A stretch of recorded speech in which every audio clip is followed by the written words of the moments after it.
நமக்கு ஒரு அப்ரிசியேஷன் வந்திருக்கும்ல.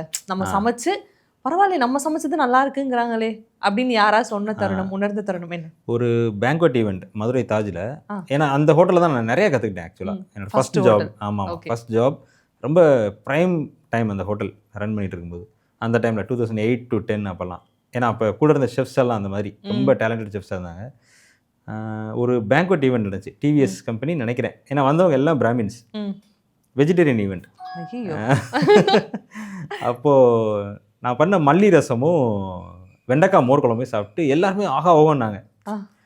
ஏன்னா எதிர்பார்க்கல, சும்மா ரேண்டமாக அடிச்சு விட்டது தான். வீட்டில் வைக்கிற மாதிரி ரசம் வச்சோம், மோர் குழம்பு மட்டும் என்னோட சீனியர் சொல்லி கொடுத்துருந்தாரு. அது அப்படி வச்சோம். அது ரெண்டும் ஃபஸ்ட்டு நான் வாங்கின அப்ரிசியேஷன். அதுக்கப்புறம் அது அப்படியே பண்ணணுங்கிறது மைண்ட் ஃபிக்ஸ் ஆயிடுச்சு. அதுக்கப்புறம் நிறையா சிக்கன் ஃபிஷ் எல்லாம் நல்ல அப்ரிசியேஷன் வாங்கியிருக்கேன். பட் ஃபஸ்ட்டு அப்ரிசியேஷன் என் மைண்டில் நிற்கிறது இது ரெண்டு தான்.